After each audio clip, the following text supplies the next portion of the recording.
The vanishing budget car. Why Nissan is hesitating to bring cheap sedans to the US. The American automotive landscape is undergoing a quiet but significant shift. The disappearance of the entry-level vehicle. As manufacturers pivot toward higher-margin SUVs and crossovers, the sub-$20,000 car is becoming a rarity. Nissan, a brand once synonymous with affordable mobility, is currently caught in the middle of this trend, balancing consumer demand against a complex web of international trade barriers. The $20,000 gap, with the discontinuation of the Nissan Versa following the 2025 model year. A massive void has opened in the US market. Currently, there are virtually no new vehicles available for under $20,000, while Nissan maintains relatively accessible options like the Kicks, starting around $24,275, and the Sentra, starting around $23,845. The ultra-affordable segment has effectively vanished. This gap is not merely a choice of consumer preference. It is a byproduct of rising production costs and shifting market priorities. However, Nissan's leadership insists that the appetite for low-cost transportation has not died. It has simply become harder to satisfy. The tariff hurdle in a recent discussion at Nissan's headquarters in Yokohama, Japan. CEO Ivan Espinosa addressed the paradox of high demand versus low availability.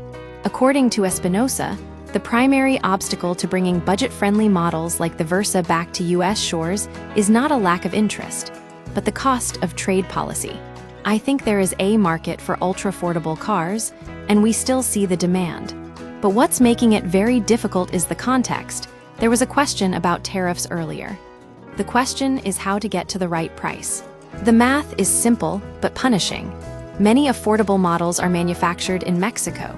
Current 25% tariffs on vehicles and parts imported from Mexico make it nearly impossible to price these cars competitively in the US.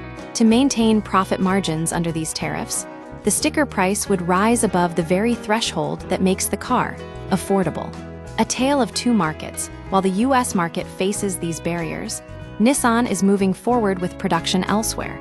The 2027 Nissan Versa is already being manufactured at the company's Aguascalientes A1 plant in Mexico. However, instead of crossing the border into the United States, these vehicles are destined for Latin American markets. In those regions, the Versa will launch later this year with a starting price of approximately $21,000, $374,900, a price point that is viable in those economies, but would be difficult to sustain in the US under current trade conditions. The future of the sedan, the shift toward more expensive vehicles, is evident across Nissan's entire lineup. The full-size Maxima has already been phased out, and the mid-size Altima is expected to follow a similar path around 2027. Despite this, Espinosa remains optimistic about the sedan's role in the brand's ecosystem.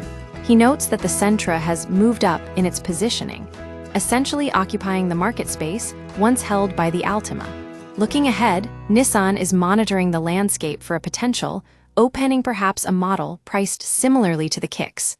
But the current geopolitical and economic climate remains a significant roadblock. Conclusion: while consumer demand for budget-friendly cars remains high, trade tariffs on Mexican-built vehicles have created a pricing barrier that makes ultra-cheap sedans economically unviable for the US market. Until the trade landscape shifts, the era of the sub-$20,000 car in America appears to be on hold.